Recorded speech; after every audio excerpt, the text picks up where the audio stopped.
नमस्कार दोस्तों, स्वागत है आपका clear.by.ecc में। तो चलिए आज हम लोग संस्कृत का जो हम लोग अनुवाद सीख रहे हैं उस अनुवाद की प्रक्रिया को आगे बढ़ाते हैं। ठीक है, हम लोग जान चुके हैं कि संस्कृत में जो है पुरुष तीन होते हैं, वचन भी तीन होते हैं। अब हम लोग जान लेते हैं कि संस्कृत में जो है लिंग, ठीक है, संस्कृत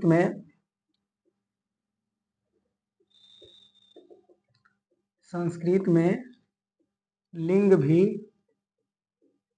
तीन है। नंबर एक स्त्रीलिंग, दूसरा पुल्लिंग और तीसरा नपुंसकलिंग।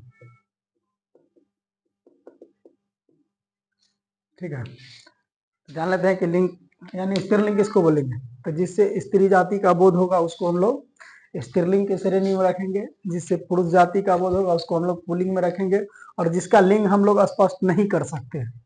ठीक है, जैसे अगर आपसे पूछा जाए कि पौधा क्या है, वृक्ष क्या है, वृक्ष का जो पत्ती है क्या है, तो आप उसका लिंग, उसके लिंग को आप स्पष्ट नहीं कर सकते। हम हिंदी की दृष्टि से नहीं पूछ रहे हैं आपसे कि हिंदी की दृष्टि से बताइए, क्योंकि हिंदी में केवल हम लोग या तो उसको स्त्रीलिंग में रखते हैं, नहीं तो पुल्लिंग में रखते हैं।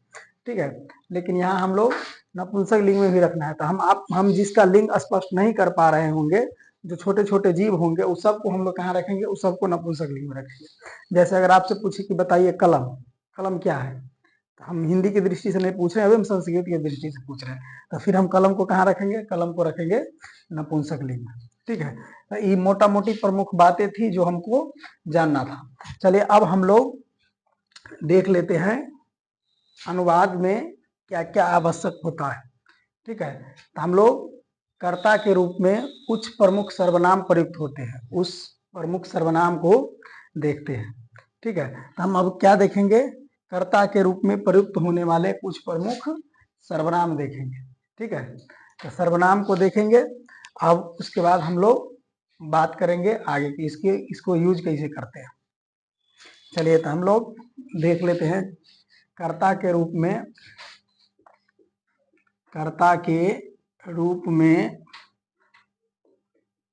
प्रयुक्त होने वाले कुछ प्रमुख सर्वनाम को। ठीक है, कुछ प्रमुख सर्वनाम हम लोग देख लेते हैं जो कर्ता के रूप में प्रयुक्त होता है। ठीक है, चलिए हम लोग जानते हैं कि पुरुष कै गो होता है, पुरुष तीन गो, वचन कै गो, वचन भी तीन गो, एक वचन, द्विवचन और बहुवचन। ठीक है, चलिए अब हम लोग प्रथम पुरुष हम लोग देख लेते हैं। सह, सह का अर्थ हुआ होता है किसके लिए, पुल्लिंग के लिए। तो वे दोनों, सह तो और ते वे सब या वे लोग, पुल्लिंग के लिए।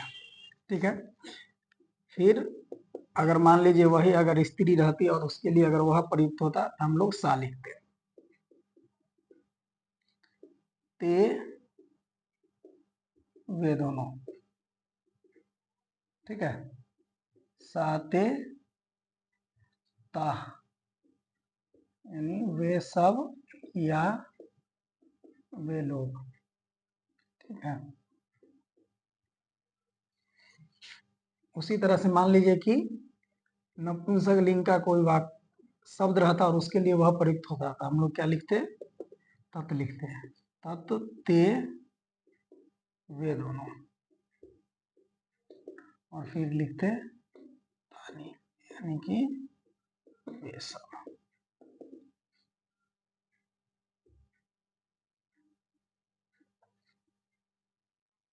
ठीक है, फिर मान लीजिए मध्यम पुरुष है,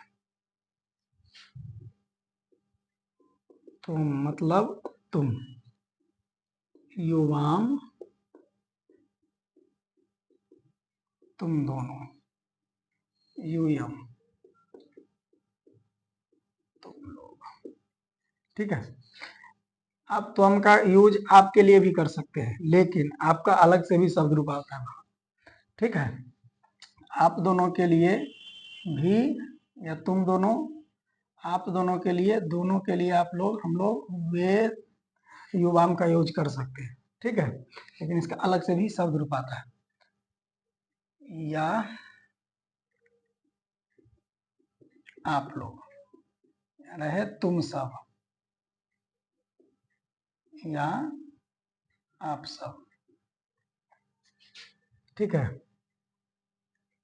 अन्य पुरुष, ठीक है। अहम, मैं, आवाम, हम दोनों, अहम, आवाम, वयम, हम सब या हम लोग, ठीक है। तो ये तालिका को ध्यान में रखना है, ठीक है। इसी तालिका से हम लोग अनुवाद बनाना सीखेंगे। ये अति महत्वपूर्ण तालिका है, आप इसका स्क्रीनशॉट कर सकते हैं। चलिए, अगर मान लीजिए कि आपको नाम मिल जाए जो सर्वनाम नहीं हो, सर्वनाम की जगह नाम कहने का मतलब हुआ कि जो संज्ञा हो। जैसे अगर एक नाम आपको मिले, ठीक है, एक नाम मिले, जैसे मान लीजिए कि राम है, ठीक है। अगर एक नाम मिल गया तो उसको हम लोग प्रथम पुरुष के एक वचन में रखेंगे। सीता हो गया, इसी में रखेंगे, यानी एक गो नाम तो एक वचन में, ठीक है। प्रथम पुरुष के एक वचन है। मान लीजिए दो गो नाम है, ठीक है, जैसे राम और मोहन, दो नाम है, तो दो नाम को द्विवचन में डालेंगे, ठीक है। कहने का मतलब हुआ कि अगर एक नाम है तो प्रथम पुरुष के एक वचन में जाएगा, अगर दो गो नाम है तो प्रथम पुरुष के द्विवचन में जाएगा। अगर दो से अधिक नाम हो, ठीक है, दो से अधिक नाम हो, जैसे राम, श्याम और मोहन, ठीक है, राम, श्याम और मोहन, ठीक है, तीन गो नाम हो गया, तो फिर इसको हम लोग बहुवचन में रखेंगे, ठीक है। जैसे अगर संज्ञा, अभी ना कहिएगा कि यहाँ लिखे हैं कि सर्वनाम, लिख दिया यहाँ संज्ञा, तो इसे कंफ्यूजन नहीं करना है। हम इसलिए बता दिए कि आप उस समय कंफ्यूज है कि अगर नाम होगा एक तो कहाँ रखेंगे। तो अगर एक नाम होगा तो उसको प्रथम पुरुष के एक वचन में, दो नाम होगा तो प्रथम पुरुष के द्विवचन में, और दो से अधिक नाम होगा तो उसको हम लोग बहुवचन में रखेंगे, ठीक है। अब इस तालिका की जरूरत पड़ेगी, ठीक है, तो इसका स्क्रीनशॉट आप कर सकते हैं। चलिए, तो हम लोग वर्तमान काल के वाक्यों का अर्थात लट लकार के वाक्यों का संस्कृत में अनुवाद करना सीखते हैं। बिल्कुल ध्यान से देखिएगा, ठीक है। अब हम लोग देखेंगे लट लकार के वाक्यों का अनुवाद करना। लट लकार, इसी को हम लोग बोलते हैं वर्तमान काल, ठीक है। तो लकार समझते हैं ना? संस्कृत में अगर हम लोग देखें, बात करें मुख्य रूप से, चले पहले हम लोग लकार की चर्चा कर लेते हैं। लकार किसको बोलते हैं, ठीक है, जिसको आप काल बोलते हैं हिंदी में। अगर ये इसी को अगर हम लोग इंग्लिश में बोले तो जिसको आप लोग टेंस समझते हैं, ठीक है। टेंस क्या है या काल क्या है, या आपको कहें लकार क्या है। तो कोई भी कार्य करने में कुछ समय लगता है, तो किसी भी कार्य को करने में जो समय लगता है उसको हम लोग बोलते हैं लकार, ठीक है। सिंपल, आप जानते हैं टेंस क्या है। तो टेंस का मतलब हुआ कि जो टाइम हो, यानी कोई काम करने में जो समय लगे, ठीक है। तो किसी काम को करने में कोई समय लगता है उसको हम लोग कहते हैं कि उसको हम लोग काल बोलते हैं, ठीक है। तो काल का मतलब क्या हुआ, काम करने में लगा समय, अर्थात लकार का मतलब भी वही, ठीक है। कहने का मतलब हुआ किसी कार्य को संपादित करने में, ठीक है, जो समय लगता है, ठीक है, किसी कार्य को करने में जो समय लगता है उसे हम लोग क्या बोलते हैं, लकार बोलते हैं, लकार कहते हैं, ठीक है। अगर आपसे पूछे कि संस्कृत में कुल लकारों की संख्या, तो संस्कृत में ऐसा, संस्कृत में कुल लकारों की संख्या 10 है, ठीक है, परंतु हमें प्रमुख 5 लकार पढ़ने हैं, ठीक है। यानी संस्कृत में कुल लकार की संख्या 10 है, परंतु हमको कितना पढ़ना है, 5, ठीक है। उसी में एक ये जो हम ऊपर में लट लकार, हम लोग लट लकार के वाक्यों का जो अनुवाद बनाना सीख रहे हैं वो इसी का भाग है, यानी लकार का। यानी हम लोग कहें तो लट लकार, जिसको आप लोग वर्तमान काल कहते हैं, ठीक है, लट लकार। दूसरा लंग लकार,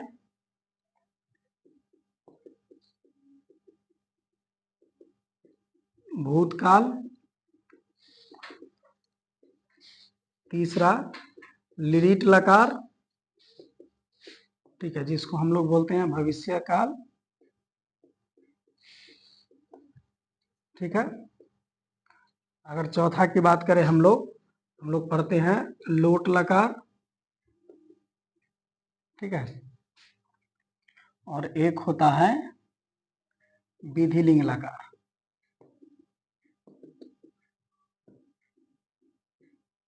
ठीक है, विधिलिंग लकार, यानी जिसमें होगा लास्ट में वाक्य के लगा होगा चाहिए, जैसे हमको पढ़ना चाहिए, खेलना चाहिए, घूमना चाहिए, आना चाहिए, जाना चाहिए, नहाना चाहिए, खाना चाहिए, सब किसमें जाएगा, विधिलिंग लकार में।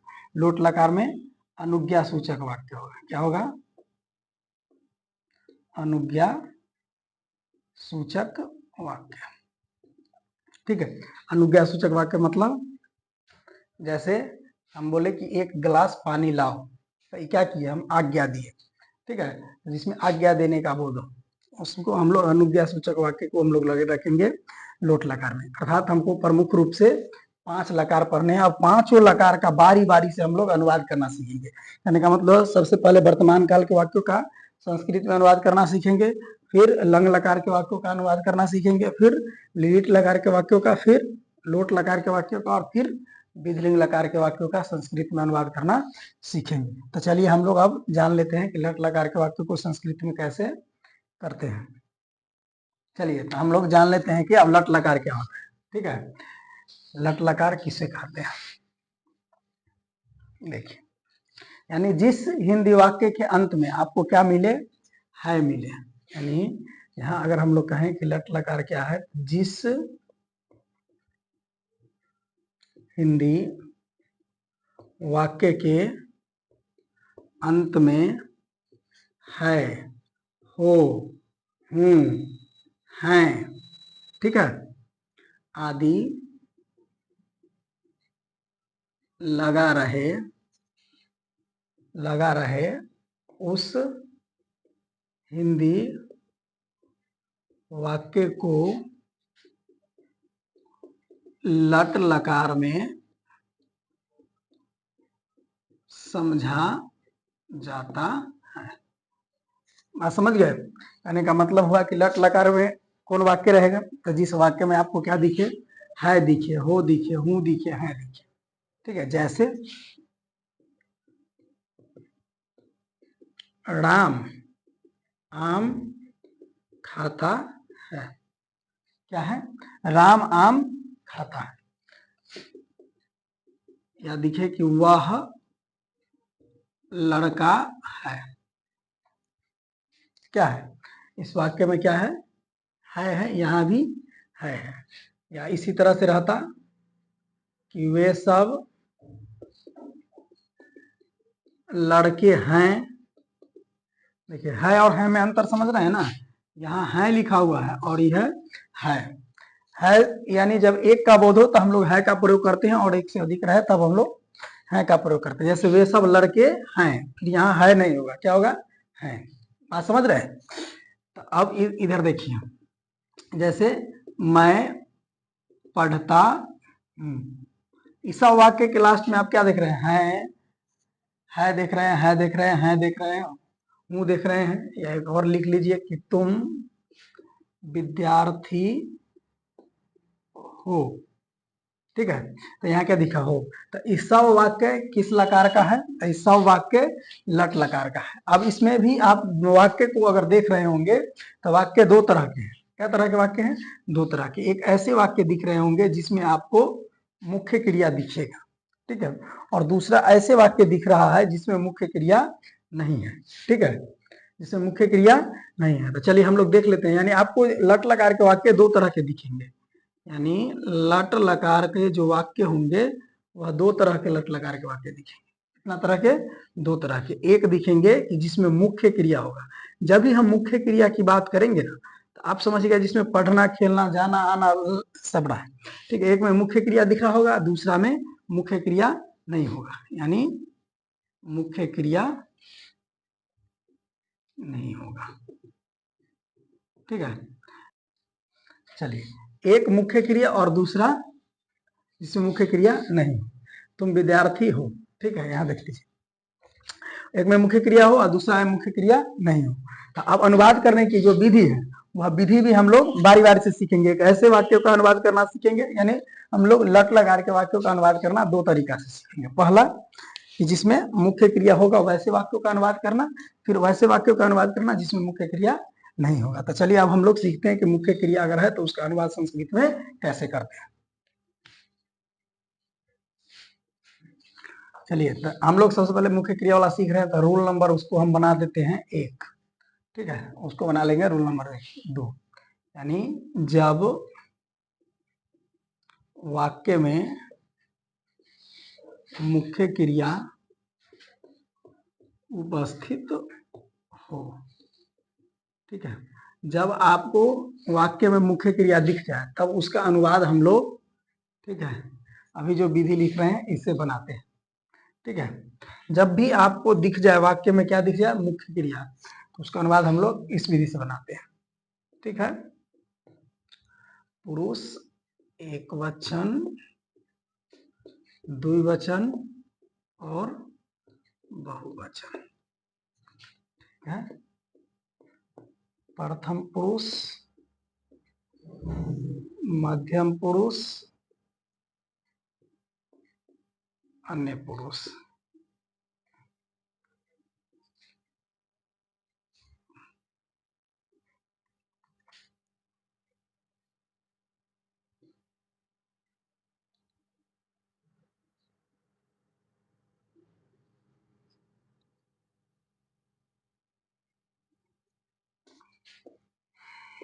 चलिए, यानी कि क्या किससे बनाएंगे, जो अभी लिखेंगे, यानी ती ताह अंति।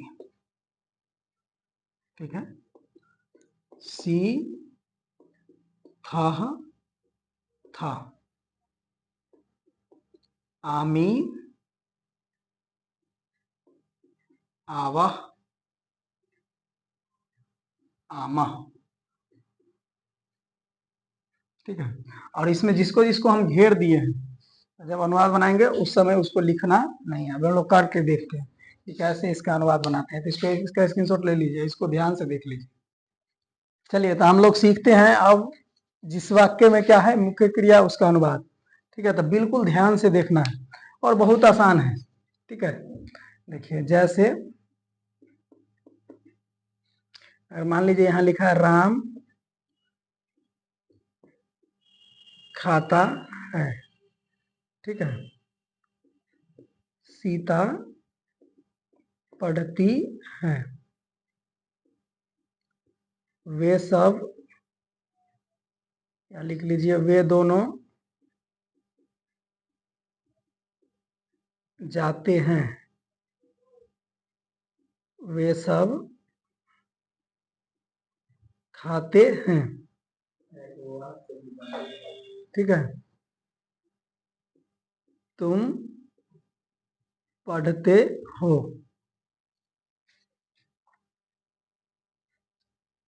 या रहे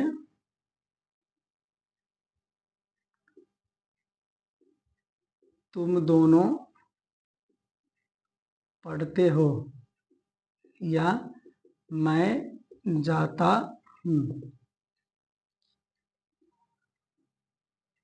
हम लोग आते हैं। ठीक है, इस तरह का वाक्य रहे तब इसका अब हम लोग संस्कृत में अनुवाद कैसे करेंगे। मेन प्रॉब्लम अब यहाँ कहेगा कि हमको शब्दार्थ ही याद नहीं है। देखिए शब्दार्थ के लिए हम यहाँ शब्दार्थ लिख देते हैं। ठीक है, आपको उसका टेंशन नहीं लेना है। शब्दार्थ हम जितना वाक्य देंगे उस सबका शब्दार्थ जो है उसी समय हम आपको लिख करके दे देंगे। ठीक है, आप सोचिएगा कि वहां तक कुछ कुछ आएगा शब्दार्थ, लेकिन ऐसा नहीं है। जो शब्दार्थ यहाँ बताया जाता है सेम लगभग जो है वही सब अनुवाद जो है बोर्ड जो है दोहराते रहती है। ठीक है, तो सारा शब्दार्थ आपका हो जाएगा क्लियर। जिस समय वाक्य लिखेंगे उसी समय आपको हम शब्दार्थ दे देंगे। जैसे इसमें है खाना। ठीक है, तो हमको खाना का संस्कृत पता करना है, तो खाना का हम लोग लिखेंगे खाद। ठीक है, पढ़ना, पढ़ना का लिखेंगे पठ। ठीक है, फिर है जाना, जाना का हम लोग लिखेंगे गच्छ। ठीक है, फिर मान लीजिए जाना के बाद है फिर खाना तो हो गया, पढ़ना, पढ़ना हो गया, चलिए जाना हो गया, आना है वो। ठीक है, एक जो है आना, आना का लिखेंगे आगच्छ। ठीक है, आना का क्या लिखेंगे आगच्छ। ठीक, चलिए अब देखिए अब यहाँ क्या है राम खाता है। अब आपको जब नाम है ना, से नाम दो तरह के नाम दिखेंगे आपको। कितने तरह के, अगर नाम की बात की जाए तो नाम आपको दो तरह के दिखेंगे। ठीक है, नाम कितने तरह के दिखेंगे, दो तरह के। एक वैसा नाम दिखेगा जिसके अंत में अ हो, तो उसको बोलते हैं अकारांत। ठीक है, जैसे मान लीजिए राम, यहाँ राम लिखा हुआ है, राम के अंत में कहते राम अ, तो जिसका अंत अ से हो उसको हम लोग कहेंगे वो अकारांत नाम है। ठीक है, तो जब भी आपको अकारांत नाम दिखे, अकारांत नाम दिखे तो उस पर हमको विसर्ग लगाना है। नाम का संस्कृत में नाम ही लिखना है। अगर वह नाम जो है अकारांत है, अगर वह नाम अकारांत है तो अकारांत नाम में क्या लगाना है, विसर्ग लगाना है। जैसे अगर हमको राम का नाम लिखना होता, राम का संस्कृत लिखना होता तो कुछ नहीं करते, राम पर विसर्ग लगा देते, तो राम क्या हो गया, अकारांत नाम हो गया। अब अकारांत है इसका मतलब अंत अ से है, इस पर हम विसर्ग लगाएंगे। और एक ऐसा नाम मिलेगा जो आकारांत होगा। आकारांत होगा मतलब जिसका अंत आ से होता होगा, यानी आकारांत नाम होगा। तो आकारांत जैसे मान लीजिए कि सीता। ठीक है, यहाँ क्या लिखा हुआ है सीता। अब सीता ता, लास्ट में क्या है आ है, यहाँ क्या है आ है। तो जब आपको नाम जो है आकारांत नाम मिले तो उस पर कोई विसर्ग का प्रयोग नहीं करते हैं। जब अकारांत नाम रहे तब हम अ का प्रयोग करते हैं, और जब आकारांत नाम रहे तब उस पर कोई विसर्ग का प्रयोग नहीं करते हैं। नाम किसी तरह का हो, किसी तरह का नाम हो, किसी तरह की उपाधि हो, उसका संस्कृत वही लिखते हैं। देखिए जैसे राम खाता है। ठीक है, क्या लिखा हुआ है राम खाता है, तो राम का संस्कृत क्या लिखेंगे राम। क्योंकि नाम अकारांत है, अकारांत है इसका मतलब इसको विसर्ग लगाना है, तो राम का राम हो गया। खाना का, देखिए इधर खाना क्या लिखा हुआ है, खाना का खाद, तो यहाँ क्या लिखेंगे खाद लिखेंगे। ठीक है, खाद लिखने के बाद अब देखना है यहाँ ये जो है कर्ता। ठीक है, कर्ता है कहाँ का, प्रथम पुरुष। अगर आप देखेंगे नाम जो है एगो नाम है, तो एगो नाम है तो बताए हैं कि एक वचन में रखना है उसको। प्रथम पुरुष के एक वचन में है एगो नाम। ठीक है, तो प्रथम पुरुष के एक वचन में है तो इधर भी हम जो है वही देखेंगे, प्रथम पुरुष का एक वचन, तो इधर भी आएंगे प्रथम पुरुष के एक वचन। तो प्रथम पुरुष के एक वचन में क्या लिखा हुआ है ती, तो इसके लास्ट में क्या लगा देंगे ती। अब इसका संस्कृत बन गया। ठीक है, क्या हो गया राम खादती, यही हो गया इसका संस्कृत। ठीक उसी तरह से सीता पढ़ती है, तो फिर सीता का क्या लिखेंगे, तो सीता भी नाम है तो नाम का नाम ही लिखना है, और आकारांत नाम है तो इस पर कोई विसर्ग नहीं लगाएंगे, यानी सीता का सीता लिखेंगे। पढ़ना का, इधर देखिए पढ़ना का क्या लिखा हुआ है पठ, तो क्या लिखेंगे पठ, और इसके साथ क्या लगाएंगे, तो एहो ए नाम है, क्या वो नाम है एगो नाम है, तो खोजिए एक नाम कहाँ जाएगा। एक नाम किसी का नाम रहे, लड़का का रहे लड़की का रहे उससे कोई मतलब नहीं है। एगो नाम है एक वचन में, दूगो रहे द्विवचन में, दू से अधिक रहे बहुवचन में, तो एक नाम है तो प्रथम पुरुष के एक वचन में क्या है लिखा हुआ। ठीक है, प्रथम पुरुष का एक वचन में है सीता। अब सीता नाम है एक वचन का है, अब पढ़ना का पठ लिख दिया। अब इसको हम जहां का है वहीं का उपाधि इसके साथ, यानी इसमें जो है पीछे का जो परते जोड़ेंगे वही जोड़ेंगे। जहाँ कहाँ का है प्रथम पुरुष एक वचन का, तो इधर आइए प्रथम पुरुष एक वचन का ही है, इसमें भी क्या लगाएंगे ती लगाएंगे। ठीक है, ये भी बन गया सीता पठती। वे दोनों जाते हैं, तो वे दोनों का खोजिए। अब रहता अगर देखिए वाक्य में मिलेंगे आपको वे दोनों जाते हैं, तो आप ये स्पष्ट नहीं कर पा रहे हैं कि लड़का है कि लड़की है, लेकिन आप स्पष्ट है यहाँ। जब लड़की रहे तो जाती हैं रहेगा, और लड़का है तो जाते हैं। इससे वे दोनों जाते हैं, इसका मतलब कौन जा रहा है, लड़का जा रहा है। कै गो दूगो, तो दूगो लड़का के लिए क्या लिखे हैं देखो, तो वे दोनों पुलिंग के लिए क्या लिखे हैं तो यहाँ से खोज करके लिखना है आपको। ठीक है, वे दोनों को क्या लिखेंगे तो।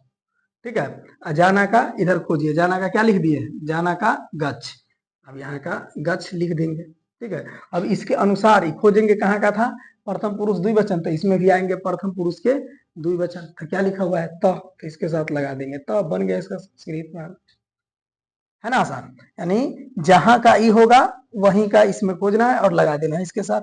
वे सब खाते हैं, वे सब खाते हैं, तो वे सब खाते हैं कहने से किसका बोध रहा है, वे सब खाते हैं कहने से पुलिंग का बोध रहा था। खोजिए वे सब कहाँ है पुलिंग के लिए, देखिए यहाँ पर है वे सब, क्या लिखा हुआ है ते, तो यहाँ क्या लिखेंगे ते। खाना का यहाँ से फिर खाना का क्या लिखेंगे खाद, समझ रहे हैं, खाना का क्या लिखेंगे खाद। और फिर अब आइए अभी इसको खोजे कहाँ से लगाए थे प्रथम पुरुष के बहुवचन, तो आइए यहाँ प्रथम पुरुष के बहुवचन क्या लिखा हुआ है अंति, और अ को घेर दिया, अ को घेर दिए इसलिए कि अ को लिखना यहाँ नहीं है, जिसको जिसको घेर दिया उसको लिखेंगे नहीं। ठीक है, क्या लिखेंगे इसको खादंती, बात समझ गए।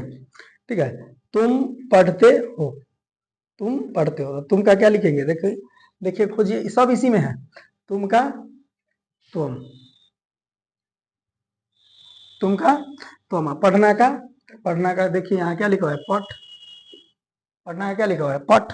अब देखिए अभी कहाँ का था मध्यम पुरुष के एक वचन, तो आइए इसमें भी आइए मध्यम पुरुष के एक वचन में क्या लिखा हुआ है सी, तो इसके साथ क्या लगाएंगे सी, बन गया इसका संस्कृत में अनुवाद, तो हम पठा सी, है ना आसान। फिर आइए इधर आप अपने से कर सकते हैं इसको, देखिए तुम दोनों पढ़ते हो, तुम दोनों का क्या लिखेंगे, देखिए यहाँ खोजिए तुम दोनों कहाँ लिखा हुआ है इसमें, तुम दोनों कहाँ लिखा हुआ है, यह लिखा हुआ है तुम दोनों, क्या लिखा हुआ है उसका युवाम, तो क्या लिखेंगे युवाम। ठीक है, पढ़ना का यहाँ से क्या लिखेंगे पठ, क्या लिखेंगे पठ। अब देख लीजिए कि कहाँ का था मध्यम पुरुष द्विवचन, तो आइए इसमें मध्यम पुरुष द्विवचन में क्या लिखा हुआ है था, इसके साथ लगा दीजिए था, बन गया इसका संस्कृत। ठीक है, फिर उसी तरह से मैं जाता हूँ, तो मैं का क्या लिखा हुआ है इधर देखिए, मैं का क्या लिखा हुआ है, मैं का है अहम, यहाँ लिख दीजिए अहम, कोई दिक्कत, यहाँ पर क्या लिख देंगे अहम। अब जाना का यहाँ से खोजिए, जाना का क्या लिखा हुआ है गच्छ, यहाँ लगा दीजिए गच्छ। अब देखिए कहाँ का था अन्य पुरुष के एक वचन, तो आइए इसमें भी अन्य पुरुष के एक वचन कति निकाला आमी, और घेर दिए, इसका मतलब लिखना नहीं है आकार और मी लगाना है। ठीक है, बन गया इसका संस्कृत। ठीक उसी तरह से अब इसका कर लीजिएगा, हम लोग आते हैं, तो हम लोग का क्या लिखेंगे, हम लोग का लिखेंगे देखिए इधर, हम लोग का क्या है वयम, क्या लिखेंगे हम लोग का लिखेंगे वयम। ठीक है, आना का खोजिए, यहाँ आना का कहाँ लिख दिए, आना का आगच्छ, तो यहाँ लगाइए आगच्छ। ठीक है, आगच्छ हो गया। अब इसके साथ क्या लगेगा, इसके साथ क्या लगेगा, तो खोजिए कहाँ का था। ठीक है, अगर इसको अगर आप खोजने की कोशिश करेंगे हम लोग कहाँ का है, देखिए अन्य पुरुष के बहुवचन, तो यहाँ भी आइए, यहाँ भी देखिए अन्य के बहुवचन क्या लिखा हुआ है आम, और घेरा हुआ है, इसका मतलब वह लिखना नहीं है आम। ठीक है, बन गया इसका संस्कृत में अनुवाद। ठीक है, तो आशा कर रहे हैं कि आप लोग सीख रहे होंगे। ठीक है, अगर सीखने में दिक्कत हो रहा है इसको एक बार और देख लीजिए बढ़िया से। ठीक है, वीडियो को रिवर्स करके आप इसको फिर से समझने की कोशिश करिए। ठीक है, अगर दिक्कत हो तो कमेंट करिए, फिर से हम इसको बताएंगे। ठीक है, तो आशा करते हैं कि आप लोग सीख गए होंगे।